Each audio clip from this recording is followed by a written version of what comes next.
네,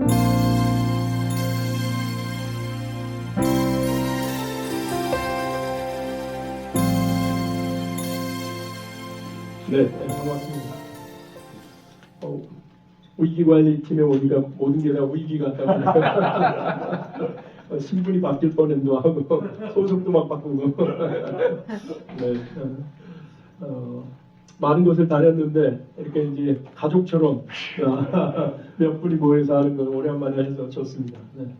근데 한 가지 이제 말씀드리고 싶은 거는 저는 오늘 발제가 내 위기를 관리해야 되겠다라고 오신 분들 입장에서는 뭐야 저거 뭐 이럴 수 있어요. 그래서 이거 배부른 소리 하네 뭐 이렇게 하실 수도 있는데 어쨌든 이제 위기 관리라는 것을 조금 이제 범위를 좀 넓혀보자라는 그런 차원으로 제가 새로운 어떤 면에서 어제 이제 발제를 들으면서 정말 위기를 정말 지혜롭게 잘 극복하고 계셨고 개인적으로도 그렇고 가정적으로도 그렇고 그다음에 단체 입장에서도 그렇고 크게 보면 하나님의 나라 입장에서 우리가 어제 뭐 공통적으로 느낀 거지만 이거는 결국 위기라는 것은 하나님께서 우리에게 유익하게 하시기 위해 그거를 어떻게 구속사적인 관점에서 재해석할 수 있는 능력이 있느냐의 문제지 위기는 정말 위기가 아니고 기회라는 거에 대해서 어제도 다시 한번 우리가 느끼게 됐는데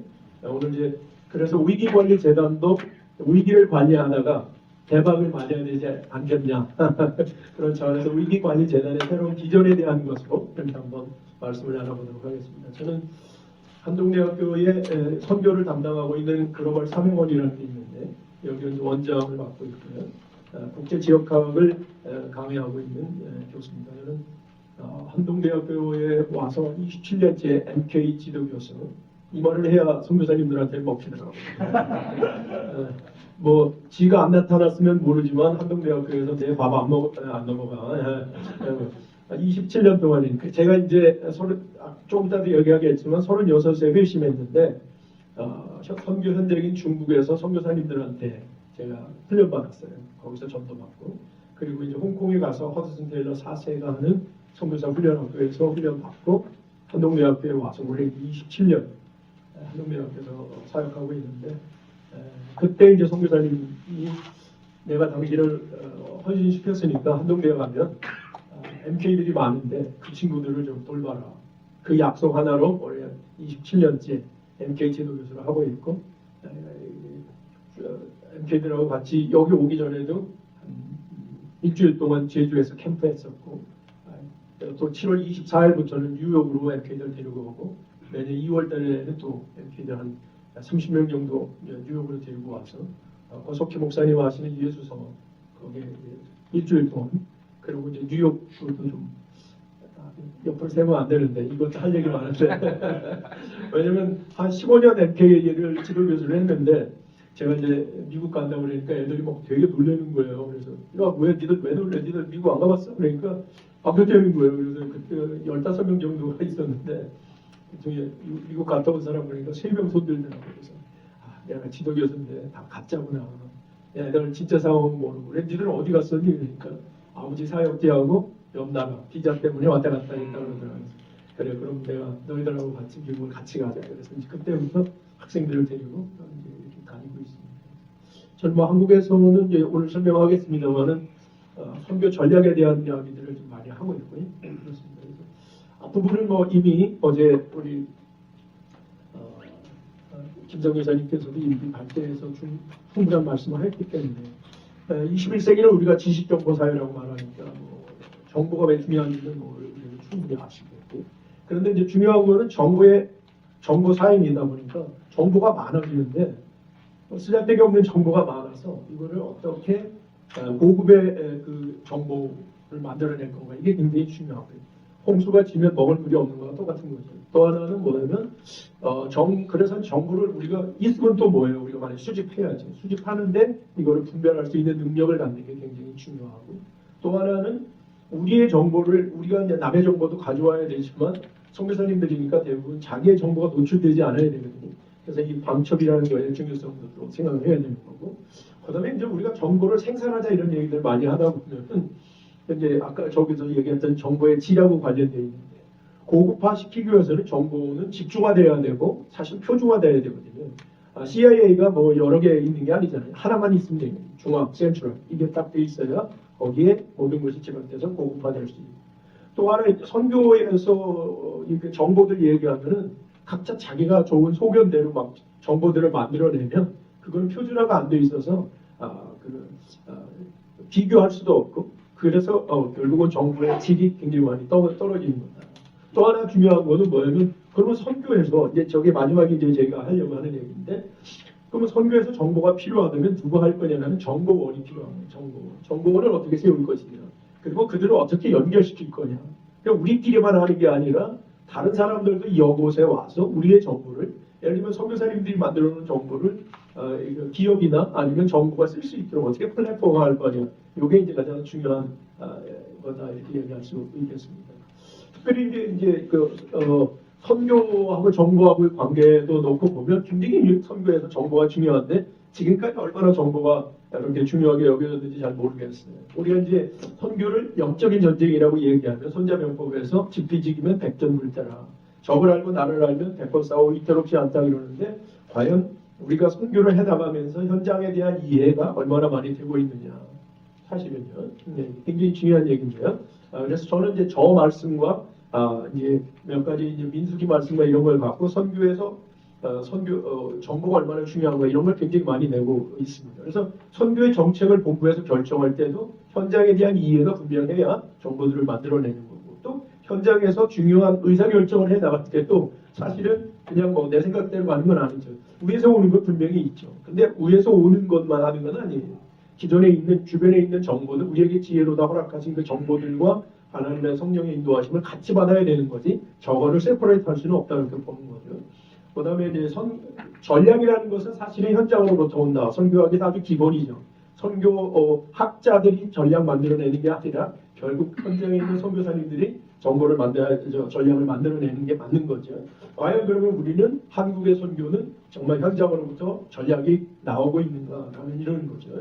거기에 이제 나아가서 선교 위기 관리, 이제 위기라는 것이 우리 선교에서 굉장히 중요해지고 있는데 그런 것처럼 위기를 관리하는 데 있어서 정보를 얼마나 더 중요하겠는가 이런 얘기들 할 수 있겠습니다.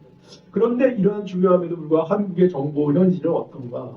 한국이 그래도 국제화되기 시작한 게 1992년도에 문민정부가 들어서면서부터 이제 국제관계 대학원도 만들고 그다음에 기업들도 지역 전문가를 해서 뭐 삼성, 현대, SK들이 뭐 전 세계로다가 돈 많이 주면서 내보냈는데 과연 그것이 지금 어느 정도 하고 있는가? 예를 들면 우리 국정원 같은 경우 옛날에 안기부가 거의 뭐 해외 정보를 하기보다는 국내 사찰 위주로 가다가 몇 차례 해외를 얘기하고 있지만 과연 저기가 얼마만큼의 이런 정보 능력을 갖고 있는가? 결국 한 나라가 제대로 되려면 기본적으로는 고급의 정보, 다른 나라에 대한 고급의 정보들을 갖고 있어야 전략들이 나오는 거니까 똑같습니다. 나라를 경영한다는 관점에서도.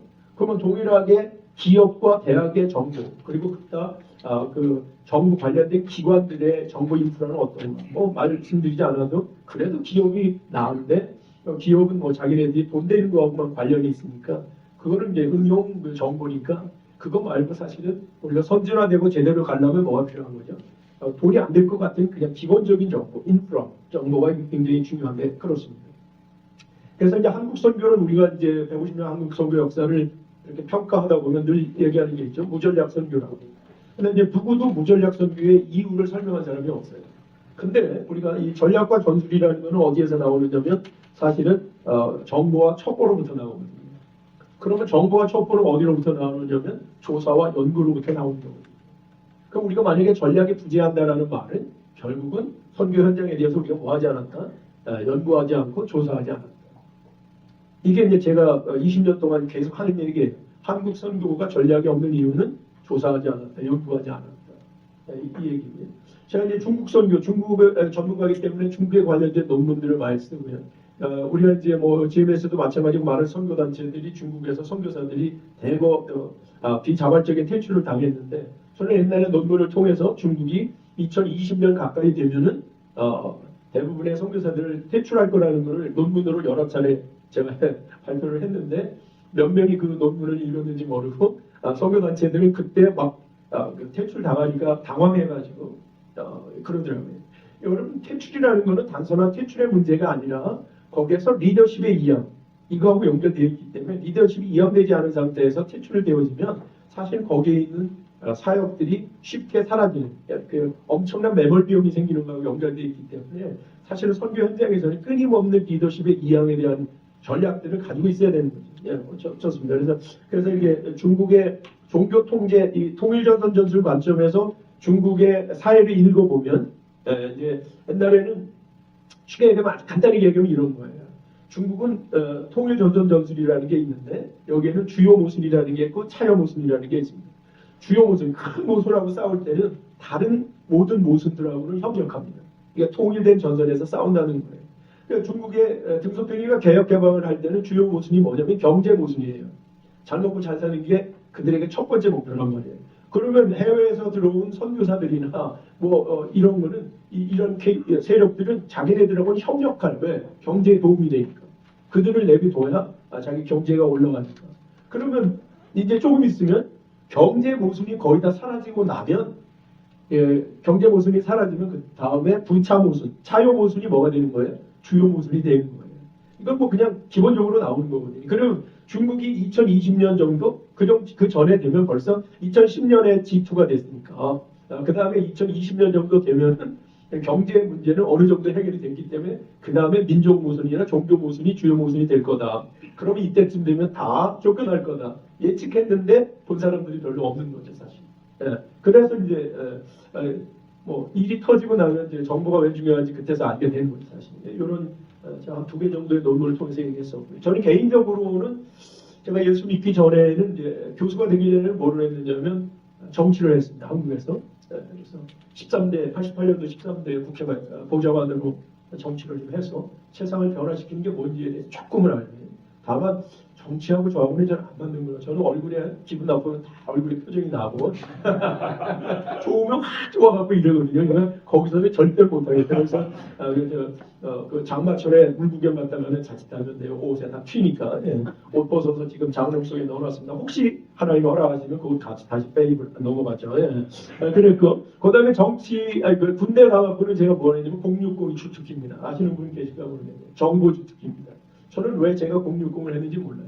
3년 내내 저는 땅속에서 적정 나오는 거 해서 브리핑 이거 뒤에다가 보드판에다 브리핑하는 거만 이렇게 주로 했었는데 이거를 나중에 하나님이 쓰시더라고요. 정치와 군대의 경험이라는 게. 저는 36세 희심했다고 얘기했잖아요. 선교사님들한테 훈련 받았고 거기서 단기 선교팀들이 수없이 많이 들어오는데 중국에 92년도, 93년도니까 문 열리자마자니까 얼마나 많은 단기 팀들이 들어왔는데 이 친구들이 중국의 지휘자도 모르고 중국어 한마디도 못하고 들어오더라고요. 와, 그 지들끼리 싸우다 나가면 거기에 오는 그 목회자들은 싸우는 거 뜯어말리다가 나가고 그러더라고요. 이게 무슨 단기 선교냐. 단기 선교를 300명이 나가면 얼마가 쓰느냐면 3만 명이 한 번에 나가는데 여름에 많이 나갈 때 3만 명이 나가는데 100만 원씩만 계산해서 300억을 쓰는 거예요. 그런데 전략적으로 안 돼요. 준비 안 돼서 나가면 하나님 엄청난 자원이 소모되는 걸 알고 그때부터 이 단계 선교를 어떻게 변화시킬 수 없을까라는 것을 얘기하고 있을 때 하나님이 저한테 민수기 13장 1절 2절 말씀 출애굽한 이스라엘 민족에게 가나안 땅 정탐하게 하는데 그중에 이제 각 지파의 족장된 자 한 사람씩 뽑아서 12명을 보내는 거죠. 그때 이제 하나님이 주신 마음이 뭐냐면 한국에 그때만 해도 1200만 성도들 중에 2만 명 정도 이 정도로야 선교사는 다 누구냐 정탐들이다. 가려 뽑은 족장들이다. 저는 뭐 끊임없이 이 생각을 합니다. 지금도 2만 명의 한국 선교사들은 사실은 자기네들이 가서 사역만 하는 사람들이 아니라 그쪽에 대하여 본부에 돌아와서 교회에 돌아와서 회고하는 자, 모빌라이저예요. 제가 이제 그 선교사님들 초임 선교사들 훈련할 때 가장 강조하는 것 중에 하나가 멀타이 아이덴티티. 당신들은 거기 하는 그냥 일벌이 아니다. 당신들 거기에 가면은 사령관이고 지역 전문가고 모빌라이저고 선생이고 이걸 생각하지 않으면 안 된다. 전혀 다른 거예요. 멀타이 아이덴티티를 가지고 나가라 이런 얘기들을 좀 많이 합니다. 그래서 그때 돌아와서 한동대학교에 와서 단기 선교의 새로운 패러다임이라고 해서 6개월 정도를 정탐꾼으로 학생들을 훈련시키고 그 다음에 나가기 전에 10일 정도 합숙 훈련시켜서 팀빌딩 다 하고 그 다음에 현장에 내보내서 3주 동안 필드 리서치 시키고 돌아와서 집으로 보내지 않고 이런 단기팀은 절대 없습니다. 돌아와서 10일 동안 학교에 돌아와서 다시 학습훈련을 해서 보고서를 내는 거예요. 한번 갔다 오면 A4지 80페이지 정도로 규격화된 폼을 갖고 있는 그런 보고서들을 내는 것들을 하는 거예요. 그래서 미전도 종족과 미전도 지역에 대한 리서치를 하는 게 제가 지금까지 해왔던 일이다. 그래서 200회 이상의 종족과 지역 리서치, 여기에서 한 200명 정도의 선교사들이 배출됐고, 현재도 제가 훈련시킨 청년들이 50여 명은 선교 현장에서 사역자로 선교사로 있다. 그거는 여기에 나온 자료들이 이제 있습니다. 요게 이제 제가 만들어낸 책인데요. 저쪽에는 이제 지역 연구 보고서, 종족 보고서, 저 책 한 권에 한 13개 정도의 종족들에 대한 리서치와, 오른쪽에 있는 것은 그 종족에 대한 기도 정보 책자고, 그 오른쪽에 있는 것은 이 종족들에게 어떻게 접근할 것에 대한 여행 정보고, 오른쪽에 있는 것은 그 종족에 대한 DVD, 15분 정도의 DVD를 통해서 이들을 소개하는 이런 그 보고서들을 내고 있는 겁니다. 그래서 그다음에 이제 이렇게 하고, 그다음에 이제 단체마다 저한테 연락이 오면은 리서치 선교사 전문가 과정이라는 걸 운영하고 있고요. 뭐 다양한 이런 그룹에 가서 제가 지금 강의를 하고 있다 이렇게 보고 있고, 또 하나 이제 중요한 거는 선교사님들 중에서 리서치 훈련을 조금만 받으면 제가 이제 리서치 선교사라는 선교사 연구원이라는 제도로 그 허입을 합니다. 그러면 한동대학교의 명함을 쓸 수 있게 하는 거죠. 지금 한 80명 정도의 선교사들이 이제 명함을 쓰고 있는데 활발하게 돌아가지는 않아요. 돌아가지 않는 이유를 조금 이따가 이제 말씀드리도록 하고요. 그래서 이제 제가 지금까지 해온 사역을 아주 쉽게 두 단어로 얘기한다면 RAM입니다. RAM. Research as Mission. 뭐 뱀 앞에 여기 난리들 나는데 엄청나게 많은 사람들이 오는데, 리서치가 하나의 선교라는 거예요. 사실 다른 선교사들을 돕는 이타적인 선교의 사실 자기만을 한 게 아니라 다른 사람들을 위해 리서치하는 게 이게 하나의 선교일 수 있다는 걸 얘기하는 거고요. 그 다음에 그래서 RM이라는 말을 씁니다. 리서치 미션. 저는 한국의 2만 명 선교사 중에 2,000명은 RM이 되었으면 좋겠다는 게 사실. 이게 이제 고급화되는 거예요. 이게 선진화되는 거예요. 한국 선교가 선진화되려면 그냥 뭐 아무 상관없이 네트워킹 수없이 얘기하는데, 나중에도 네트워킹 또 누구 발표하시는 것 같은데, 네트워킹에서 가장 중요한 것은 정보의 플로우예요. 정보가 흘러가지 않는데 네트워킹이 된다는. 근데 여기는 오면은 뭐냐면 네트워킹에 개인이 뭔가 헌팅하는 것 같은 것 같아요. 지금 네트워킹 한다고 그랬는데 막 부끄러운 사람은 여기 와서 이렇게 교제 못해. 근데 뭐 두꺼운 사람은 그래도 제법 이렇게 그런 게 아니라 그냥 내버려 둬도 정보가 흘러갈 수 있도록 돕는 하나의 시스템을 만든 걸 네트워킹이라고 얘기하지, 이렇게 모아놓고 당신이 알아서 해 이런 걸 넘어갑니다. 너무 세게 얘기하면 안 됩니다. 제가 하고 있는 이제 보고서들 이런 것들을 얘기하고, 그 다음에 여기 이제 선교사님들 훈련하는 매뉴얼인데요. 3박 4일이나 2박 3일 정도 합니다. 이번에 아에타에서 11월 달에 이제 3박 4일 정도 요 훈련을 하기로 지난번 행사에 영오기 전에 행사에서 또 이틀간 세미나 했었는데, 이렇게 합니다. 이런 거하고 관련해서는 뭐 크리스토퍼 라이트 같은 사람들도 사실은 그래서 뭐 이렇게 얘기하는데, 따라서 교회의 모든 선교적 활동은 특정 지역 혹은 선교 상황에 대한 하나님의 선교적 비전과 계획을 어떻게 해야 되는 거예요? 발견하는 것부터 시작해야 된다. 이런 거에 대한 말들은 많지 않은데 우연히 저런 걸 발견하는 거고요. 지금 IMB에서 새롭게 요번에 훈련하고 있는 것 중에 하나가 지속적인 선교를 위한 A-스텝. 이거는 뭐냐면 현지에 있는 교회, 한국 교회나 미국 교회를 얘기하는 게 아니라 현지에 있는 교회들이 지속적으로 선교할 수 있도록 하려고 선교를 열심히 나가는데 보니까 실패율이 너무 높다는 거예요. 중국이나 뭐 이런 데를 해보면은 한 80%가 실패한다는 거예요. 그래서 그 케이스를 그 IMB가 수없이 많은 현장 선교사들을 만나가지고 한번 해봤더니 거기에 중요한 게 A-스텝이에요. A-스텝. 8단계. 그래서 현장에 있는 현지 교회 목사님의 목회 철학부터 바꾸고, 그래서 8단계를 거치면 마지막 단계가 뭐냐면 현장이에요. 현장. 그런데 이 책의 특징은 뭐냐면 저기 할 커니햄이 뭐라고 말하느냐면 8번째 단계가 가장 먼저 우선해야 한다. 이렇게 얘기합니다.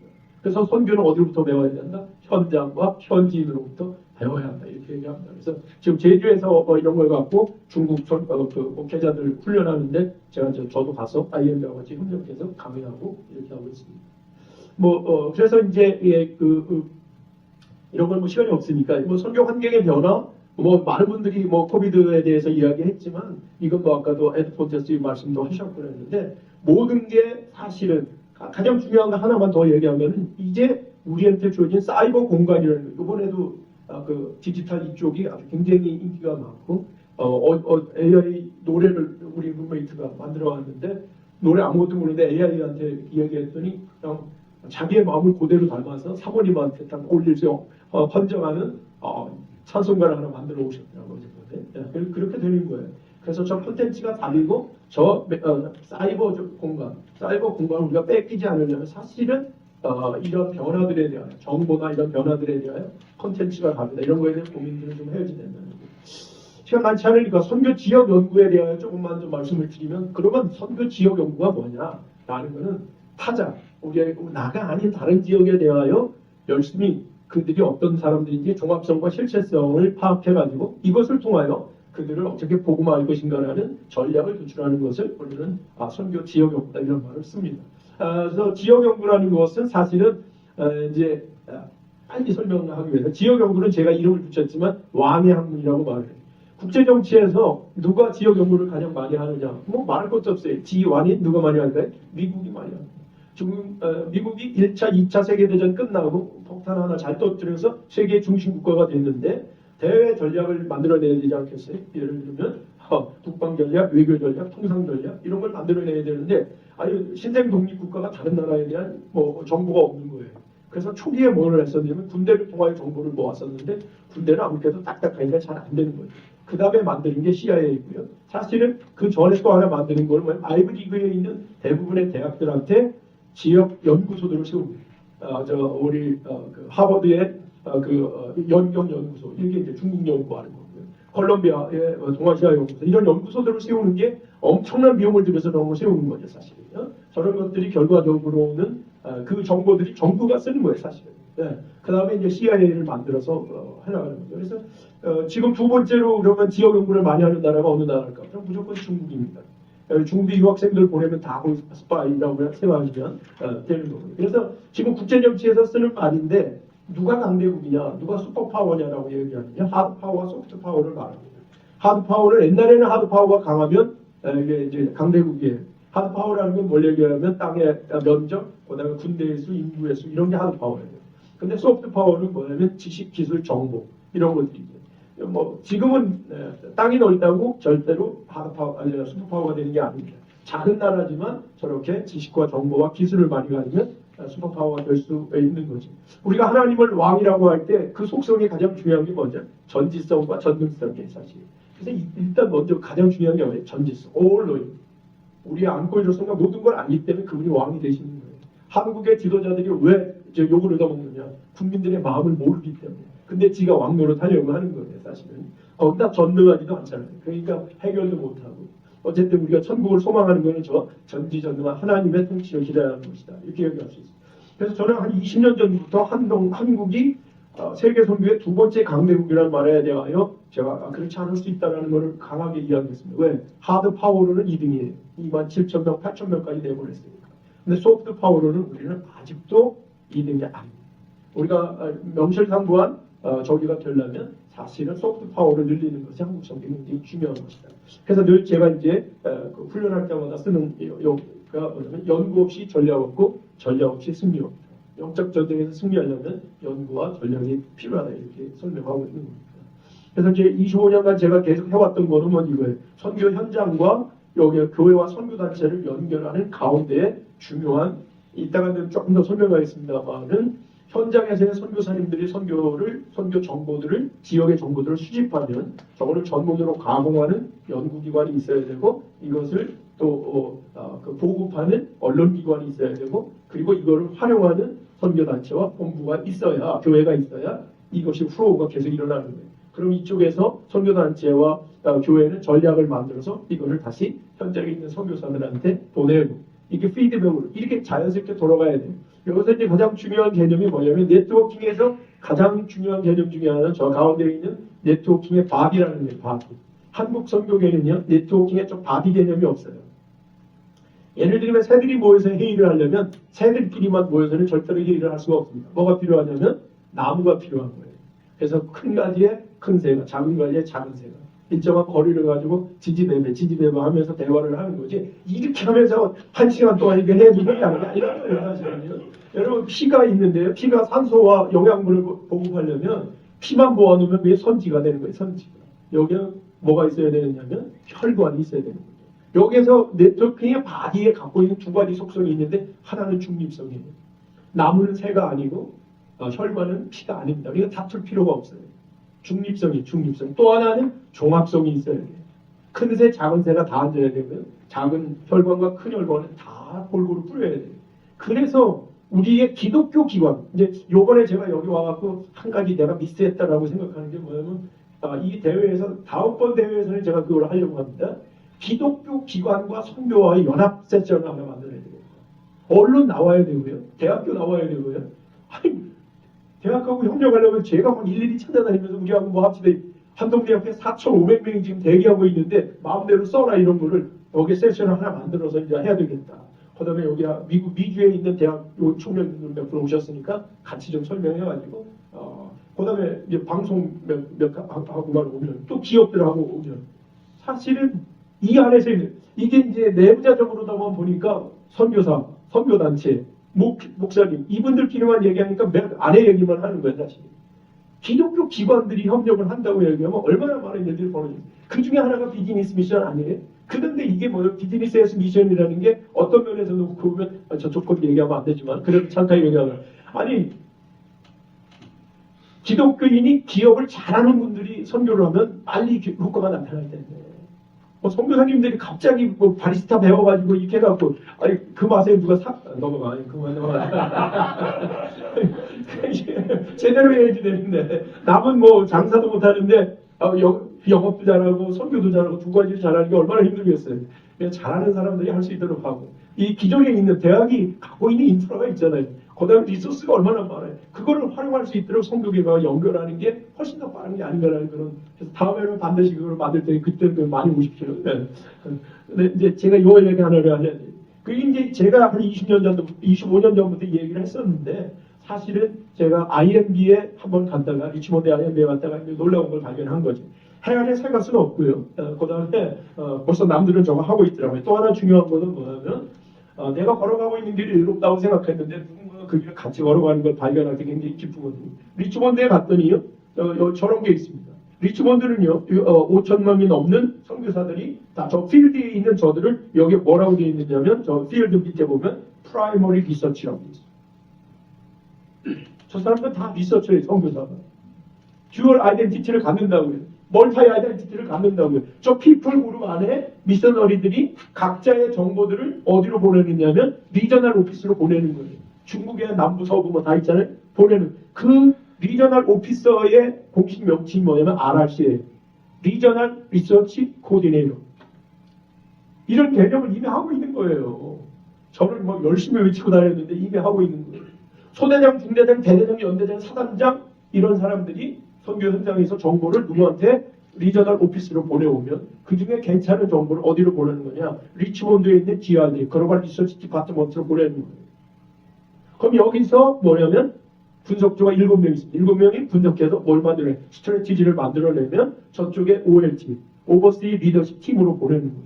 그 전략을 해서 선교사들한테 피드백해 주는 거예요. 전략 보내주는 거예요. 그게 CPM 운동이고 그게 카이로스 운동이고 다 그런 거예요. 사실. 저기서 나온 게 돌아가서 전에 가는 거예요. 그럼 이걸 이쪽으로 퍼블리시 해갖고 교회들이나 일반인들도 그 다음에 정부기관도 이 정보들을 들을 수 있게 하는 거고 거기서 피드백이 오는 걸 갖고 다시 이걸 디벨롭 시키는 과정이 돌아가고 있는 거예요. 그래서 리치몬드 제일 밑에 보면 뭐라고 되어 있나요? 세컨다리 리서치.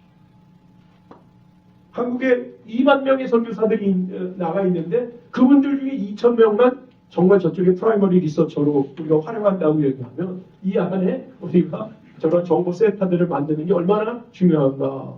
이거 가능한 거고 사실은요. 너무나 쉬운 거예요. 사실 그래서 제가 이제 요 가운데에 있는 네트워킹의 반 여기에서 뭐냐면 연구기관과 뭐냐면 언론기관이 종합성과 뭘 갖고 있냐면 중립성을 갖고 있습니다. 선교 단체들끼리 모여가지고 저런 걸 만들려고 하면요 서로 싸워서 안 됩니다. 내가 돈을 많이 냈는데 나는 가져가는 게 없어. 너는 그냥 밴드웨곤 하는 거 아니야? 왜 싸우는데? 대학하고 싸울 이유가 없어요. 그 다음에 언론하고 싸울 이유가 없어요. 대학은 어느 선교사님이 와도 우리가 드릴 케이스에 사실 종합적인 뭐 언론도 마찬가지입니다. 이렇게 해서 돕는 거예요. 제가 기도 이사 섬기고 김용희 선교사하고 13명 우리 발기인 중에 한 명인데 여러분 말이죠. 중국에도 하루 종일 70명이 했대. 24시간 동안. 그 가서 뭐 갖고 기도했느냐고 딱 보니까 제가 보니까 한 1년 전에 이미 응답 받은 기도 제목 갖고 하고 있는 거예요. 왜 그럴 거예요? 필드로부터 오는 정보가 없는 거예요. 세계 기도 정보 책자 갖고 기도하고 있는 거다 이 말이에요, 사실. 여러분 CTS 제가 감장로님하고 사당동에서 처음에 만들 때 중국이도 열심히 했는데 한 사람이거든요, 모여서. 근데 168시간 동안 CTS가 뭐냐면 선교에 대해 몇 시간 활용하는지 아십니까? 7시간 씁니다. 7시간. 한 프로그램 갖고 7번 재방송하는 거예요. 선교 방송인데 말씀만 넘어가나 이제 또 너무 세게 하면 안 돼요. 네. 근데 이런 게 필요한 거죠. 여러분 IMB에서 하고 있는 것 중에 가장 중요한 건 레포팅이에요. 선교사들한테 가장 중요한 것 중에 레포팅인데 그것은 뭐냐면 하나의 어카운터블리티, 책임이에요. 자신들로 그 땅의 어떠함을 설명하는 건 하나의 뭐냐면 책임을 져야 돼요. 그것은 하나의 굉장히 중요한 전략이다. 이렇게 하는 거예요. 리서치 팀이 반드시 있어야 된다는 거예요. 그래서 이제 여기서 또 하나 중요한 게 여러분 잘 아는 전도 종족이야 미전도죠. 그 IMB에 가보면 그 뒤에 이거보다 한 2~3배 정도 큰 뒤에 그 벽에 뭐냐면 세계 지도가 그려져 있고 거기에 빨간색과 파란색 점들을 찍어 나갑니다. 뭐냐면 전도 종족이냐 미전도 종족. 누가 결정한다고요? 거기에 7명과 리더들이 모여가지고 현장에서 들어온 정보들을 가지고 2%가 넘었어. 그리고 빨간 걸 띄고 파란 걸 붙이는 거예요. 영적 상황실이에요. 영적 상황실. 한국에는 이런 걸 꿈꾸는 사람들이 있어야 된다 이 말이에요. 사실. 이걸 결정하는 겁니다. 하는 거죠. 그래서 리서치 아카이브스 레코드스 프리저베이션 한국 그 선교의 가장 커다란 문제점 중에 하나는 뭐냐면 엄청나게 열심히 들어했는데 남는 게 없어요. 자기 머릿속에 남는 거예요. 이 레거시들이 다 사라지는 거예요. 우리가 지금 후배들이 동원이 안 된다는 이유 중에 하나는 사실 우리가 얼마나 많은 업적들을 했고 선배들이 어떻게 했는지에 대해 알려지지 않는 거예요. 20년 동안 사역하고 돌아왔는데 자기가 아무런 결과물을 가지고 온 게 없어요. 어디에 있느냐면 여기에만 있어요. 그 조금 지나가면요. 우리 학생들도 있으시 그거 보면 처음에는 자기가 보고서야. 근데 6개월만 지나면 더 이상 말하지 않아요. 그리고 잘못 말하면 사람이 말하면 무용담이 되어버려요. 자료는 밸류 프리예요. 영원한 생명을 주에 부여했기 때문에 언제 누가 봐도 거의 비슷한 감동들을 받을 수 있단 말입니다. 그래서 아카이브스 데이터베이스 하는 것이 이게 굉장히 중요하고요. 저도 이제 저런 전략들을 가지고 했지만 잘 안 된 이유가 그럼 성공했습니까? 잘 안 되더라고요. 왜? 학생들과 한 거거든요. 저희가 고파되지가 않아요. 그다음에 한국교회와 선교계의 전략적인 확산을 제대로 하지 못한 거예요. 사실은요. MZ세대만 근데 지금 이제 MZ세대들은요. 옛날 1세대, 2세대 선교사들은 조금 나이도 있고 이런 거에 대해 익숙하지 않아요. 근데 요즘 애들은 이런 것에 아주 굉장히 좋아요. 네. 한국 선교에 관심이 없는 거 말할 필요 없죠. 우리는 그러지 않아도 할 일이 많았어요. 근데 지금은 저런 걸 하지 않냐면 왜냐면 이제 마지막 그 선교의 전선이 일어나고 있기 때문에 전략적으로 접근하지 않으면 그렇게 쉽지 않습니다. 여러분 또 하나 중요한 거는 이게 네트워킹이 일어나려면 거기에 구성 요소들이 건강해야 돼요. 현장도 건강해야 돼요. 현장도 열과 있어야 돼요. 본부도 열과 있어야 돼요. 그걸 원하는 교회들도 그런 마인드가 있어야 돼요. 근데 지금은 가만히 좀 네트워킹이 될 수 있는 그런 어느 정도의 시기가 됐다고 저는 생각하는 거고요. 근데 이렇게 고민하고 있는데 작년부터 제가 위기관리재단하고 연결이 된 거예요.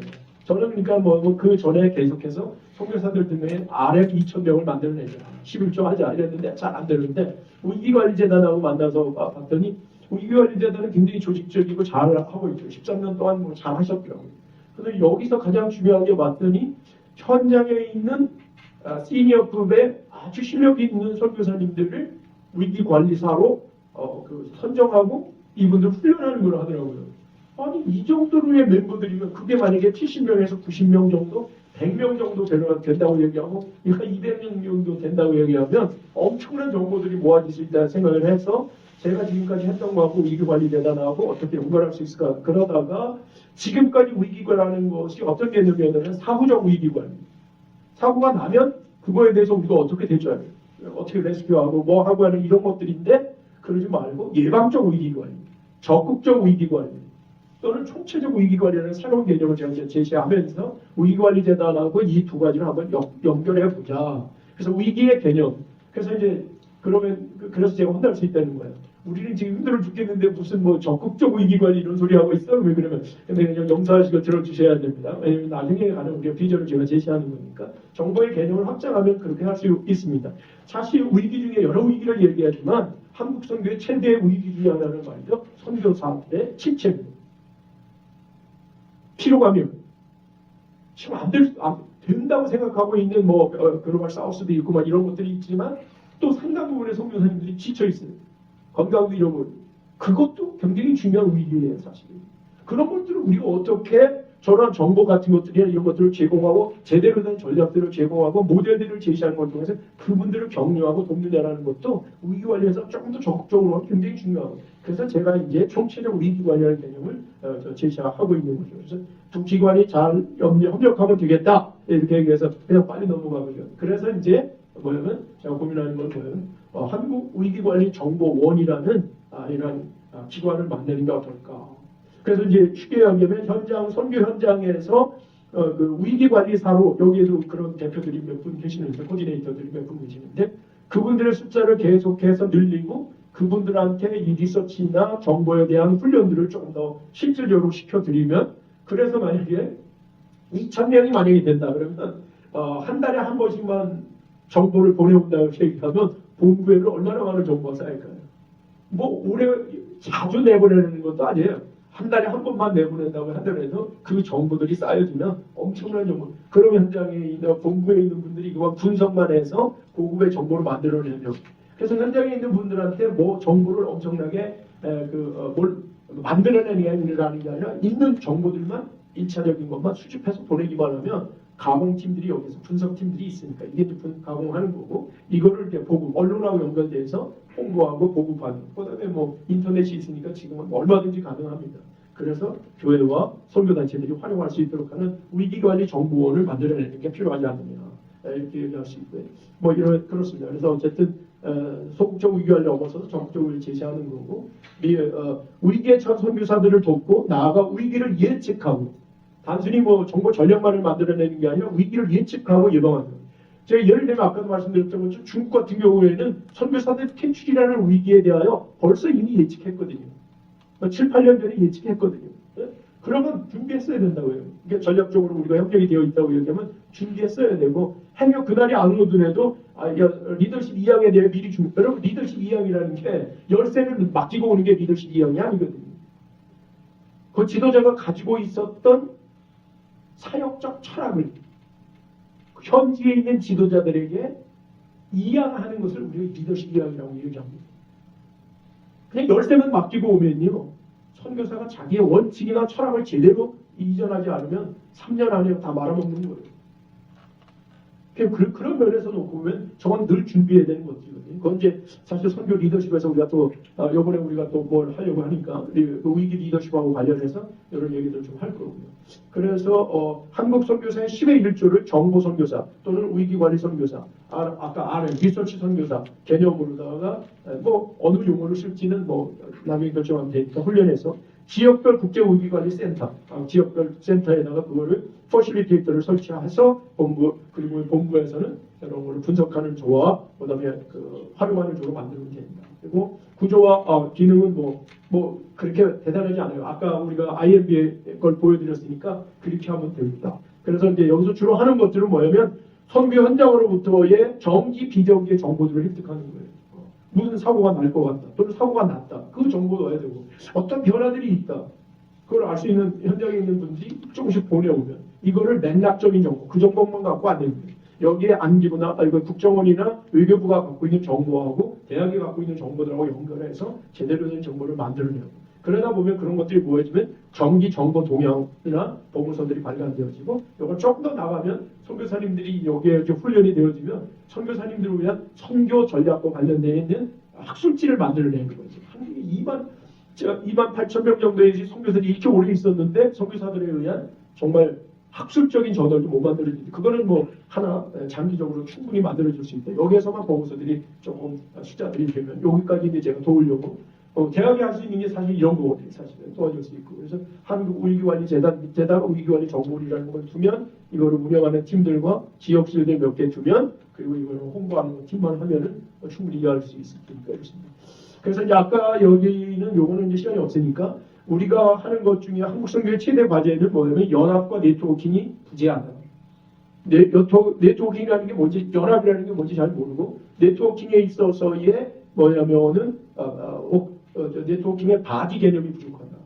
그다음에 정보의 플로우하고 관련되어 있는 게 요거는 이제 아까 조금 설명했으니까 연합은 설명 못해 다음에 또 기회 있으면 하도록 하고요. 그래서 이제 더 많은 분들한테 이런 것들을 확산하고 현장에 있는 선교사님들한테 단순한 위기만이 아니라 조금 더 적극적으로 정보들도 모으는 것까지 그분들을 선정하고 그분들을 훈련시켜드리고 결국은 다양한 다른 단체들과 연합하는 것들을 끌고 가서 결국은 정부하고도 협력을 하고 그래서 위기관리 정보원이라는 것들을 만들어내고 이런 것들을 실시하면 좋은 결과가 있지 않을까 이렇게 얘기합니다. 그래서 별로 말씀을 맺으면 그리고 질문을 좀 받도록 할 텐데 명실상부한 선교 강대국이 되려면 하드 파워도 계속 늘려야 됩니다. 그러나 소프트 파워 반드시 늘려야 되고요. 그 다음에 지금 새로운 포도주 새로운 시대인데 이제 뭐냐면 부대를 바꿔야 돼. 부대를. 틀은 똑같고 여기 와서 그럼 또 안 되는데 청년들이 보면 저 그 무대나 이 공연하는 모습을 보면 뭐라고 말할까요? 그죠? 저는 애들하고 많이 있어서 봐서 그런지 저기다가 안개만 좀 피워도 사이키 조명만 조금만 해도 저 훨씬 더 할 수 있을 텐데 그러니까 여기 MK 30대 40대 MK들한테 무대를 맡겼다고 얘기하면 뭐 우리가 하겠다는 게 아니 그들 선교사들 자녀들이만 하라고 하면 이거 기가 막히게 돌아갈 겁니다. 뒤에 앉아서 늘 아쉬운 거죠 사실. 그래서 이제 조영준 선교사님하고 좀 한번 좀 얘기 좀 하고 가려고 이렇게 생각하고 있습니다. 그래서 사후적 위기관리에서 적극적 위기관리. 그다음에 우리가 시스템을 만들어내고 정보원들을 정보원을 설립하고 정보 가드를 양성하는 게 필요하다 이렇게 합니다.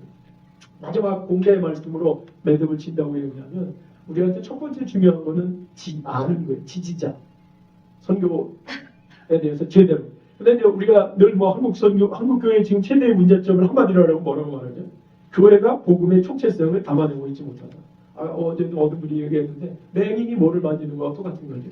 투비. 그런데 우리는 개미야, 안티야. 그거 어떻게 그걸 다 보겠어요? 근데 자기가 본 게 전부라고 생각하는 거예요. 오늘도 제가 만약에 제가 하고 있는 게 전부라고 얘기했다면 저는 틀린 거예요.